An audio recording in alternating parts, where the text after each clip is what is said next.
You don't. ಆದರೆ ಸಾರ್ವಜನಿಕ ವಲಯದಲ್ಲಿ ಸಹಜವಾಗಿ ಆ ಕುಟುಂಬದ ಹೆಸರನ್ನು ತಳಕು ಹಾಕಲಾಗುತ್ತೆ ಇಂಥದ್ದೊಂದು ಘಟನೆಗೆ. ಯಾಕಂದರೆ ಸೌಜನ್ಯ ಕೇಸ್ ಕೂಡ ತಮಗೆ ಗೊತ್ತು.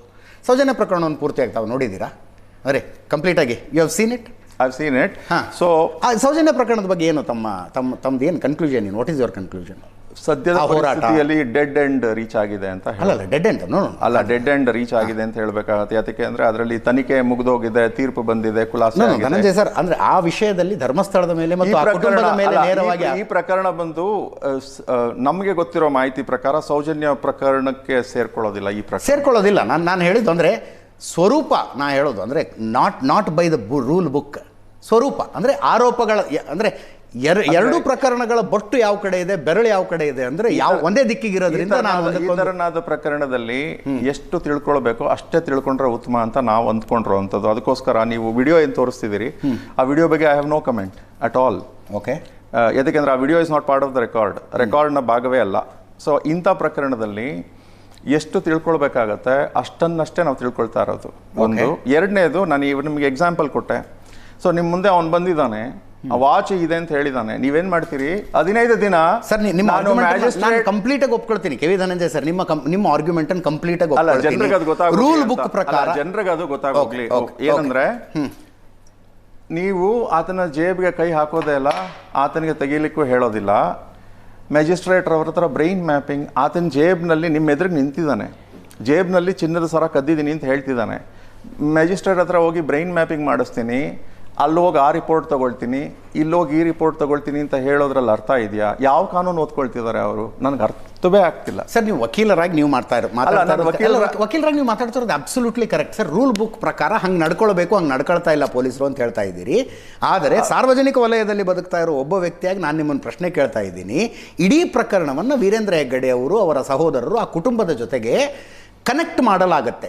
ಲೀಗಲಿ ನೀವು ಇಡೀ ತನಕ ಏನು ಪ್ರಕರಣ ನೋಡಿದ್ರಲ್ಲ, ಕನೆಕ್ಟ್ ಮಾಡುವಂಥ ಅಂಶಗಳು ಇದೆಯಾ ಅಂತ ಕೇಳ್ತಾ ಇದ್ದೀನಿ ನಾನು. Well, first of all connect ಮಾಡುವಂಥ ಅಂಶಗಳು ಆ ಅಂಶಗಳನ್ನ ಜನ ಏನ್ ಮಾಡಬೇಕು, ಸ್ವಲ್ಪ ಮುಂದಿನ ದಿನಗಳಿಗೆ ರಿಸರ್ವ್ ಮಾಡ್ಕೋಬೇಕು. ಯಾರ ಹೆಸರು ಬರುತ್ತೋ ಹೇಗೋ ಅಂತ ಮುಂದಿನ ದಿನಗಳಲ್ಲಿ ನೋಡ್ಬೇಕಾಗತ್ತೆ. ಬಟ್ ಈಗ ಗೊತ್ತಾಗ್ಬೇಕಾಗಿರುವಂತದ್ದು ಏನಂದ್ರೆ, ಅಲ್ಲ ಮುಂದಿನ ದಿನ ನಾನು ಹೇಳೋದು ಅಲ್ಲ, ಸತ್ಯ ಹೊರಗೆ ಬರಬೇಕು ಆ ವಿಷಯದಲ್ಲಿ. ಎರಡನೇ ಮಾತೇ ಸತ್ಯ ಹೊರಗೆ ಬರೋ ವಿಷಯದಲ್ಲಿ ಎರಡನೇ ಮಾತೇ ಅಲ್ಲ. ಇಲ್ಲಿ ಏನಾಗತ್ತೆ, ವ್ಯಕ್ತಿಗಳ ಹೆಸರು ಈ ಹಂತದಲ್ಲಿ ಅಪ್ರಸ್ತುತ ಆಗತ್ತೆ. ಅವನು ಹೇಳಿರೋದನ್ನ ತೋರಿಸೋ ಶಕ್ತಿ ಅವನಿಗಿದ್ಯಾ? ಆ ಜಾಗಗಳಿಗೆ ಕರ್ಕೊಂಡೋಗಿ ಹೊರಗಡೆ ತೆಗಿಯೋ ಶಕ್ತಿ ಇದೆಯಾ? And all said and done, ನನಗೇನಾದ್ರೂ ಆತನ ಮೇಲೆ ಸಂಶಯ ಇದ್ದಿದ್ರೆ ಮೊದಲನೇ ದಿನ ಆ ಸಂಶಯ ಕ್ಷೀಣಿಸ್ತಾ ಹೋಗ್ತಿದೆ. ಪ್ರತಿದಿನ ಪೊಲೀಸ್ನವ್ರು ಎದುರುಕೊಂಡು ಅವನನ್ನ ಜಾಗಕ್ಕೆ ಕರ್ಕೊಂಡು ಹೋಗದಿರೋ ಕಾರಣಕ್ಕೆ ನನಗೇನಾದ್ರೂ ಸಂಶಯ ಇತ್ತು ಅನ್ನೋದಾದ್ರೆ ಆ ಸಂಶಯವೆಲ್ಲವೂ ಕ್ಷೀಣಿಸಿ ಹೋಗ್ತಿದೆ. ನಾನು ಭಾವಿಸ್ತೀನಿ ಆ ಕಂಪ್ಲೇಂಟನ್ನು ಯಾರು ನಂಬಿರಲಿಲ್ಲ, ಕಂಪ್ಲೇಂಟ್ ದಾಖಲಾದ ದಿನ 15 ದಿನಗಳಾದ ನಂತರ ಅವರೆಲ್ಲ ನಂಬಲಿಕ್ಕೆ ಶುರು ಮಾಡ್ತಾರೆ. ಆ್ಯಂಡ್ ಇದು ಬಂದು ಅನಾಹುತ ಅನ್ನೋ ಆಘಾತಕಾರಿ. ಯಾಕೆಂದರೆ ಸರ್ಕಾರ ಮಾಡಬೇಕು, ಪೊಲೀಸ್ನವ್ರು ಮಾಡಬೇಕಾಗಿರೋ ಕೆಲಸ. ಆ್ಯಂಡ್ ದಯವಿಟ್ಟು ಗಮನಿಸಿ ಸರ್ ಧನಂಜಯ ಅವರೇ, ನಾನು ಒಂದಕ್ಕೊಂದು ಕನೆಕ್ಟೆಡ್ ಎರಡು ಪ್ಯಾರಲಲ್ ಲೈನ್ಗಳ ಬಗ್ಗೆ ನಾವು ಮಾತಾಡ್ತಾ ಇದ್ದೀವಿ. ಒಂದಕ್ಕೊಂದು ಕನೆಕ್ಟೆಡ್ ಯಾರು ಇರ್ಬೋದು, ಒಂದಕ್ಕೊಂದು ಕನೆಕ್ಟೆಡ್ ಎರಡು ಪ್ಯಾರಲಲ್ ಲೈನ್ಗಳ ಬಗ್ಗೆ ಮಾತಾಡ್ತಿದ್ದೀವಿ. ಒಂದು ಲೈನ್ ಇದು, ಒಬ್ಬ ವ್ಯಕ್ತಿ ಬಂದಿದ್ದಾನೆ, ಬಹಳ ಘನಘೋರವಾದ ವಿಷಯಗಳನ್ನು ಹೇಳಿದ್ದಾನೆ, 100ಕ್ಕೂ ಹೆಚ್ಚು ಶವಗಳನ್ನು ಅಂತ ಈತ ಹೇಳಿದ್ದಾನೆ. ಯಾವುದ್ಯಾವುದೋ ರೀಜನಲ್ ಚಾನಲಲ್ಲಿ 1000ಕ್ಕೂ ಹೆಚ್ಚು ರೇಪ್ಗಳು, 1000ಕ್ಕೂ ಹೆಚ್ಚು ಮರ್ಡರ್ಗಳು ಅಂತ ಚಾನಲ್ಗಳಲ್ಲಿ ಬರ್ತಾ ಇದೆ. ಒಂದು ಇದು. ಇನ್ನೊಂದು ಧರ್ಮಸ್ಥಳ ಅಂತ ಬಂದರೆ, ಅಲ್ಲಿ ಧರ್ಮಸ್ಥಳದ ಮಂಜುನಾಥ, ವೀರೇಂದ್ರ ಹೆಗ್ಗಡೆ ಅವರ ಕುಟುಂಬ, ಅವರು ಸೌಜನ್ಯ ಕೇಸ್ನಲ್ಲಿ ಹಂಗೆ ಮಾಡಿದ್ರಂತೆ, ಹಿಂಗೆ ಮಾಡಿದ್ರಂತೆ. ಸೌಜನ್ಯ ಕೇಸಿನ ಬಗ್ಗೆನೂ ತಮ್ಮ ಅಭಿಪ್ರಾಯವನ್ನು ಕೇಳಿದೆ. ತಮ್ಮ ಅಭಿಪ್ರಾಯ ಬೇಡ, ಅವಶ್ಯಕತೆ ಇಲ್ಲ ಈಗ ಅದು ಅಂತೀರಿ. ಡೆಡ್ ಅಂಡ್ ಗಾನ್ ಪ್ರಕರಣ. ಈ ಪ್ರಕರಣಕ್ಕೂ ಅದಕ್ಕೂ ಸಂಬಂಧ ಇಲ್ಲ, ಐ ಅಗ್ರಿ. ಯಾಕಂದರೆ ಸೌಜನ್ಯ ಪ್ರಕರಣದಲ್ಲಿ ನಾನೇ ಹೋಗಿ ಇನ್ನೊಂದು ಪ್ಯಾರಲಲ್ ಇನ್ವೆಸ್ಟಿಗೇಷನನ್ನು ಸಂಬಂಧಪಟ್ಟ ಎಲ್ಲರನ್ನೂ ಮಾತಾಡಿಸಿ ಒಂದು ಇನ್ವೆಸ್ಟಿಗೇಷನ್ ಮಾಡಿ ನಾನೊಂದು ಕನ್ಕ್ಲೂಷನ್ಗೆ ಬಂದಿದ್ದೆ. ಅದಿರಲಿ ಒಂದು ಕಡೆ ಪಕ್ಕಕ್ಕೆ. ಈಗ ಈ ಪ್ರಕರಣ ನಡೀತಾ ಇದೆ. ಈಗ ಈತನ ಹೇಳಿಕೆಗಳು ಏನಿದಾವಲ್ಲ, ಆನ್ ದ ರೆಕಾರ್ಡ್ ಕೊಟ್ಟಿರೋದಾಗಿರ್ಬೋದು, ಅಂದರೆ ಹಾಳೆಯಲ್ಲಿ ಕೊಟ್ಟಂಥದ್ದಾಗಿರ್ಬೋದು, ನಿಮ್ಮೆದುರಿಗೆ ಹೇಳಿರುವಂಥದ್ದಾಗಿರ್ಬೋದು, ಮ್ಯಾಜಿಸ್ಟ್ರೇಟ್ ಮುಂದೆ ಏನು ಹೇಳಿದ್ದಾನೆ ಅನ್ನೋದು ನಮಗೆ ಗೊತ್ತಿಲ್ಲ. ಆ ಕುಟುಂಬವನ್ನು ಕನೆಕ್ಟ್ ಮಾಡುವಂಥ ಹೇಳಿಕೆ ಏನಾದರೂ ಕೊಟ್ಟಿದ್ದಾನ, ಮತ್ತು ಈ ಪ್ರಕರಣ ಹೋಗಿ ಅಲ್ಲಿ ಕನೆಕ್ಟ್ ಆಗತ್ತಾ ಇಲ್ವಾ? ಪ್ರೈಮರಿ ಸರ್, ಈಗಿನ ಒಪಿನಿಯನ್ ಅಲ್ಲ ಗೊತ್ತಾಯ್ತು. ನಾನು ಹೇಳಿದ್ದು ಅದು ಅದರ ಹಂತ 2ನೇದು, 3ನೇದು, 4ನೇ ಹಂತ. ನಾನು ಆ್ಯಕ್ಚುಲಿ ಹೇಳುವಂಥದ್ದು ಮೊದಲನೇ ಹಂತದ ಬಗ್ಗೆ ಮಾತ್ರ ನಾವಿವಾಗ ತಲೆ ಕೆಡಿಸ್ಕೊಳ್ಬೇಕಾಗತ್ತೆ. ಯಾತಕ್ಕೆ ಅಂದರೆ, ಆತನಿಗೆ ಹಾರೆ ಗುದ್ದಲಿಯನ್ನು ಕೊಟ್ಟು ನೀವಲ್ಲಿ ಕರ್ಕೊಂಡು ಹೋಗ್ತೀರಿ ಪೊಲೀಸ್ನವರು. ಇಲ್ಲಪ್ಪ, ನೀನೇನು ಇಷ್ಟು ದೊಡ್ಡದಾಗಿ ಹೇಳಿದ್ಯಾ, ತೆಗಿ ಅಂತ. ಈಗ ನಿಮ್ಮ ವರದಿಗಾರರು ಹೇಳಿದ್ರು, ಪೊಲೀಸ್ನವ್ರು ಆಗಲೇ ಪ್ರಕಟಣೆಯನ್ನು ಕೊಟ್ಬಿಟ್ಟಿದ್ದಾರೆ, ಆತ ಎಕ್ಸ್ಯೂಮ್ ಮಾಡಿ ಓಡೋಗ್ತಾನೆ ಅಂದರೆ. ಈಗ ಪೊಲೀಸ್ನವರು ಅಷ್ಟೊಂದು ಖಾತ್ರಿ ಇದೆ ಪೊಲೀಸ್ನವ್ರಿಗೆ. ಎಕ್ಸ್ಯೂಮ್ ಹೇಗೆ ಮಾಡ್ತಾನೆ? ಈ ದೇಹಗಳು ಧರ್ಮಸ್ಥಳದಲ್ಲಿ ಎಲ್ಲೆಲ್ಲೋ ಹೇಗೆ ಕಾಣಿಸುತ್ತವೆ, ಹೇಗೆ ಸಿಗುತ್ತವೆ? Dharmasthala is a well planned town, it's a temple town. ದೇಹಗಳು ಎಲ್ಲಂದ್ರಲ್ಲಿ ಸಿಗಬಾರ್ದು, ಎಲ್ಲೆಂದ್ರಲ್ಲಿ ದೇಹಗಳು ಸಿಗುತ್ತವೆ. ಆ ದೇಹಗಳು ಸಿಗೋ ವಿಚಾರ ಇವನು ಗೊತ್ತಿದೆ. ಇವನಿಗೆ ಹಾರೆ ಪಿಕಾಸಿ ಕೊಟ್ರೆ ಇವನು ಎಕ್ಸ್ಕವೇಷನ್ ಮಾಡ್ತಾನೆ ಅನ್ನುವಂಥ ಅಂಶವನ್ನ ಇಂಪ್ಲಾಯ್ಡ್ ಆಗಿ ಪೊಲೀಸ್ನವರೇ ಹೇಳ್ತಾ ಇದ್ದಾರೆ. ಅಲ್ಲಿಗೆ ಏನ್ ನಡೀತಾ ಇದೆ ಈ ರಾಜ್ಯ? ಈಗ ಇನ್ನೂ ಒಂದು ಚರ್ಚೆ ಆಗ್ತಾ ಇರೋದು, ಧರ್ಮಸ್ಥಳ ಒಂದು ಪವಿತ್ರ ಸ್ಥಳ, ಅಲ್ಲಿ ಸತ್ರೆ ಸ್ವರ್ಗಕ್ಕೆ ಹೋಗ್ತೀವಿ ಅನ್ನುವಂಥ ನಂಬಿಕೆ ಅನೇಕ ಜನರು ಬಂದು ಆತ್ಮಹತ್ಯೆ ಮಾಡಿಕೊಂಡಿದ್ದಾರೆ. ಪೊಲೀಸರು ಬಂದು ಮಹಜರ್ ಮಾಡಿ ಎಲ್ಲ ದಾಖಲೆಗಳನ್ನು ಮಾಡಿಕೊಂಡೇ ಆ ಶವಗಳನ್ನು ಉಳಿಸಿದ್ದಾರೆ. ಅಲ್ಲಲ್ಲ, ಒಂದು ನಿಮಿಷ, ಆ ಶವಗಳನ್ನು ಉಳಿಸಿದ್ದಾರೆ. Very good argument. ಆದ್ರೆ ಒಂದು ನಿಮಿಷ ಲೆಟ್ ಮಿ ಕಂಪ್ಲೀಟ್. ಆ ಶವಗಳನ್ನು ಉಳಿಸಿದ್ದಾರೆ. ಈತ ಧರ್ಮಸ್ಥಳದ ಸ್ವಚ್ಛತಾ ಕಾರ್ಮಿಕನಾಗಿರುವುದರಿಂದ ಈತನ ಸಹಾಯವನ್ನ ಪಡೆದಿದ್ದಾರೆ. ಎಲ್ಲವೂ ಲೀಗಲಿ ನಡೆದಿದೆ. ಯಾರು ಹೇಳಿದ್ರು ಇದನ್ನು? ಇರುವಂತಹ ಆರ್ಗ್ಯುಮೆಂಟ್ ಕೇಳ್ತಾ ಸ್ಪೆಕ್ಯುಲೇಷನ್ ಅಲ್ಲ, ಹೇಳಿಕೆಯನ್ನೇ ಹೇಳ್ತಾ ಇದ್ದೀನಿ ನಾನು. ಒಂದು ನಿಮಿಷ. ಈತ ಸಹಾಯ ಮಾಡಿದ್ದಾನೆ. ಈಗ ಹೋಗಿ ಆತ ಹಾಗೆ ಹೂತಿರುವಂತಹ ಒಂದು ಶವವನ್ನು ತೆಗೆದು ತೋರಿಸಿದ್ರೆ ಅದೇನು ಅಂದ್ರೆ ನೀವು ಅದನ್ನು ಕನೆಕ್ಟ್ ಮಾಡ್ತೀರಾ? ಇದು ಕೊಲೆಯಾಗಿರುವ ಶವನ, ಎಲ್ಲಿ ಅಂದ್ರೆ ರ್ಯಾಂಡಮ್ ಆಗಿ ಎಲ್ಲೆಂದ್ರಲ್ಲಿ ಶವ ಹೂಳೋದಿಲ್ಲ ಯಾರು. ಫಸ್ಟ್ ಅಂಡ್ ಫಾರ್ಮೋಸ್ಟ್ 150 ವರ್ಷಗಳಿಂದ ಯಾರಾದ್ರೂ ಮಾಡ್ತಿರ್ಬೋದು. ಧರ್ಮಸ್ಥಳ ಟೆಂಪಲ್ ಟೌನ್ ನಲ್ಲಿ ಹೊರಗಡೆ ಎಲ್ಲಿ ಶವಗಳು ಹೂಳಬಾರ್ದೋ ಅಲ್ಲಿ ಯಾರು, ಅದಕ್ಕಂತ ಒಂದು ರುದ್ರಭೂಮಿ ಇದೆ, ರುದ್ರಭೂಮಿ ಪಕ್ಕ ಹೂಳ್ತಾರೆ, ವ್ಯವಸ್ಥಿತವಾಗಿ ಹೂಳ್ತಾ ಹೋಗ್ತಾರೆ ಒಂದಾದ್ಮೇಲೆ ಒಂದು. ಈತ ಅದ್ಯಾವುದನ್ನೇ ಹೇಳ್ತಿಲ್ಲ.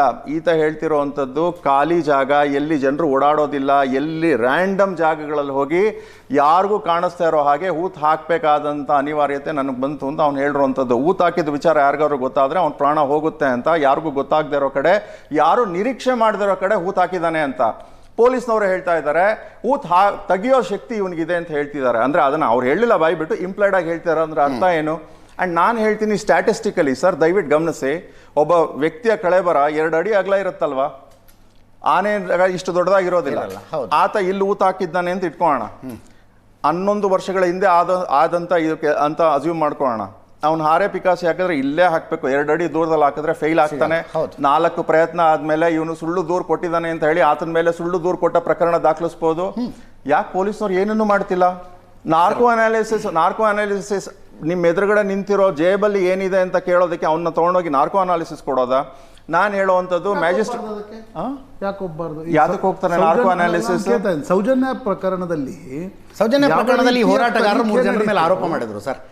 ಯಾರ ಮೇಲೆ ಆರೋಪ ಮಾಡಿದ್ರಲ್ಲ ಅವ್ರು ಆರೋಪ ಮಾಡಿದ್ರು, ಬಂದ್ರು ನಮ್ಮ ಮಾಡಿ ನಾರ್ಕೋ ಅನಾಲಿಸಿಸ್ ಅನ್ನ ದಯವಿಟ್ಟು ಅವನು ಕೊಡ್ಬೇಕಾಗಿರುವಂಥದ್ದು ಯಾವಾಗ ಅಂದ್ರೆ, ಅವನು ವರ್ಷನ್ ಕೊಡ್ತಿದ್ನಲ್ಲ ಇಂತಿಂತ ವ್ಯಕ್ತಿಗಳು ಭಾಗಿಯಾಗಿದ್ರು ಅಂತ. ಆ ವ್ಯಕ್ತಿಗಳು ಭಾಗಿಯಾಗಿದ್ರ ಇಲ್ವಾ ಅಂತ ತನಿಖೆ ಶುರು ಮಾಡಿದಾಗ ಕೊಡ್ತಾರೆ. ಆ ತನಿಖೆ ಶುರು ಆಗೋದು ಯಾವಾಗ? ದೇಹಗಳು ಸಿಕ್ಕಿದ್ರೆ. ದೇಹಗಳು ಸಿಗೋದ್ರ ಮುನ್ನ ತನಿಖಾಧಿಕಾರಿ 14ನೇ ತಾರೀಕು 4 ಗಂಟೆಗಳ ಕಾಲ ಆತನ ಹತ್ರ ಪದೇ ಜಾಗ ಕೊಡು ಅಂತ ಕೇಳಿರುವಂಥದ್ದು, ಆತ ನಿರಾಕರಿಸಿರುವಂಥದ್ದು. ಆ ತನಿಖೆಯಲ್ಲಿ ಹೊರಗೆ ಬಂದಂಥ ಕೆಲವು ಮಾಹಿತಿಗಳನ್ನು ಒಂದು ಯೂಟ್ಯೂಬ್ನಲ್ಲಿ ಒಬ್ಬ ವ್ಯಕ್ತಿ ಹೇಳ್ತಾ ಇದ್ದಾನೆ, ಪೊಲೀಸ್ನವರೇ ನನಗೆ ಕೊಟ್ಟರು ಅಂತ. ವಕೀಲರು ಆಗಲೇ ಚೀಫ್ ಜಸ್ಟಿಸ್ಗೂ ಪತ್ರ ಬರೆದಿದ್ದಾರೆ.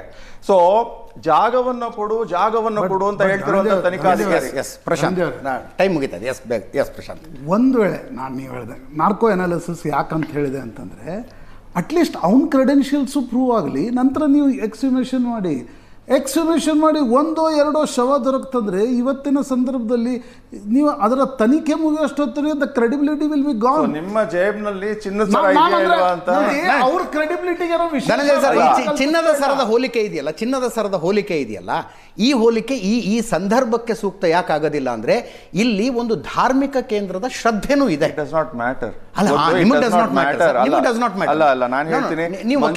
ಸ್ವಾಮಿಯ ದರ್ಶನಕ್ಕೆ ಹೋಗೋರು ದಯವಿಟ್ಟು ಈ ಪ್ರಕರಣವನ್ನ ಬದಿಗಿಟ್ಬಿಟ್ಟು ದರ್ಶನಕ್ಕೆ ಹೋಗ್ಲಿ, ಆರ್ಕೆಯನ್ನು ಕಟ್ಕೊಳ್ಳಿ, ಸತ್ಯ ಇದೆಯಾ ಇಲ್ವಾ ಅಂತ. ಬಟ್ ಆದ್ರೆ ನಾರ್ಕೋ ಅನಾಲಿಸಿಸ್ ಅಂತ ಎಂತ ಹುಚ್ಚನ್ನು ಕೂಡ ಕೇಳೋದಿಲ್ಲ ಮಾಡಿ ಅಂತ. ಯಾತಕ್ಕೆ ಅಂದ್ರೆ, ರಿಕವರಿ ಆಗೋದ್ರ ಮುನ್ನೆ ಯಾವ ನಾರ್ಕೋ ಅನಾಲಿಸಿಸ್?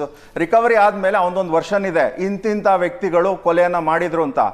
ಇಂತಿಂತ ವ್ಯಕ್ತಿಗಳು ಕೊಲೆಯನ್ನ ಮಾಡಿದ್ರ ಅಥವಾ ಬೇರೆ ವ್ಯಕ್ತಿಗಳು ಮಾಡಿದ್ರ, ಇವ್ನಿಗೆ ನೆನಪಿದ್ಯಾ ಅಂತ ಕೇಳೋದಕ್ಕೆ ನಾರ್ಕೋ ಮಾಡ್ತಾರೆ.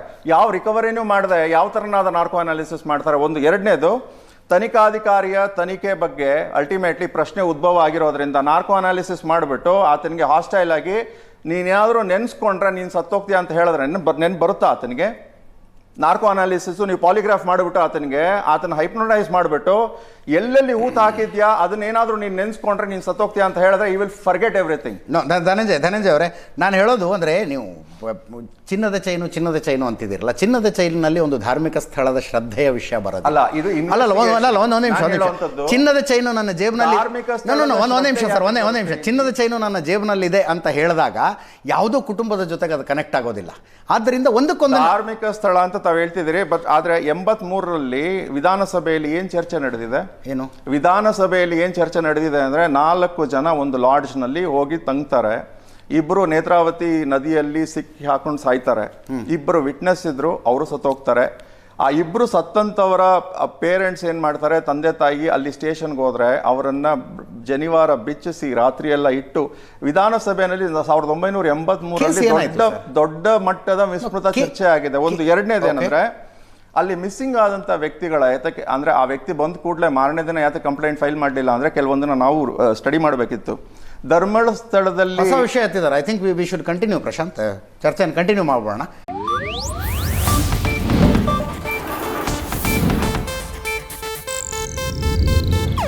ಇದು ಏಷ್ಯಾನೆಟ್ ನ್ಯೂಸ್ ನೆಟ್ವರ್ಕ್ ಪ್ರಸ್ತುತಿ.